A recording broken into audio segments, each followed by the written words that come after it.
Hello good morning. അപ്പോൾ ഇന്ന് നമുക്ക് അടിപൊളിയായിട്ടുള്ളൊരു പിസ്ത സ്മൂത്ത് റെഡിയാക്കി എടുക്കാം. അതിനുവേണ്ടി നമുക്ക് പിസ്ത എടുത്തിട്ടുണ്ട്, അതിന് തോടൊക്കെ കളഞ്ഞെടുത്തിരിക്കുകയാണ്. അടുത്തായിട്ടൊരു മിക്സിയുടെ ജാർ എടുത്ത് അതിലേക്ക് നമുക്ക് നമ്മുടെ പിസ്ത ആഡ് ചെയ്ത് കൊടുക്കാം. പിന്നെ നമ്മുടെ കയ്യിലുള്ള നട്ട്സൊക്കെ ആഡ് ചെയ്ത് കൊടുക്കുക. ഒരു 2 പഴവും കൂടി ഇട്ടതിന് ശേഷം നമ്മുടെ പിസ്ത ഫ്ലേവറിലുള്ളൊരു ഏതെങ്കിലും ഒരു ഐസ്ക്രീം കൂടെ നമുക്ക് കയ്യിലുണ്ടെങ്കിൽ ആഡ് ചെയ്ത് കൊടുക്കാം. നല്ലതായിരിക്കും. നമുക്കൊരു ഐസ്ക്രീമിൻ്റെ ഒരു ഫ്ലേവറും കൂടെ ഒക്കെ കിട്ടുമ്പോൾ നമ്മുടെ സ്മൂത്ത് കുറച്ചുകൂടെ ടേസ്റ്റി ആയിട്ട് വരും. അപ്പോൾ ഒരു 2 സ്പൂൺ അളവിൽ നമ്മൾ ഐസ്ക്രീം ഇട്ട് കൊടുക്കുകയാണ്.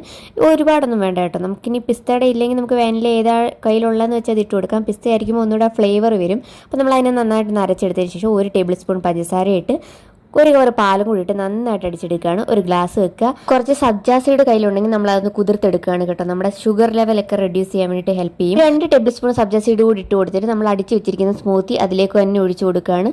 സ്മൂത്തി അടിക്കുമ്പോൾ നമ്മൾ കട്ട പാല് വെച്ച് അടിക്കാനായിട്ട് പ്രത്യേകം ശ്രദ്ധിക്കണം. പിന്നെ കുറച്ച് ഐസ്ക്രീം കൂടി ഇട്ട് അതിന് പുറത്ത് കുറച്ച് പിസ്തയും കൂടെ നമുക്ക് ഇട്ടൊന്ന് ഗാർണിഷ് ചെയ്തെടുക്കുക.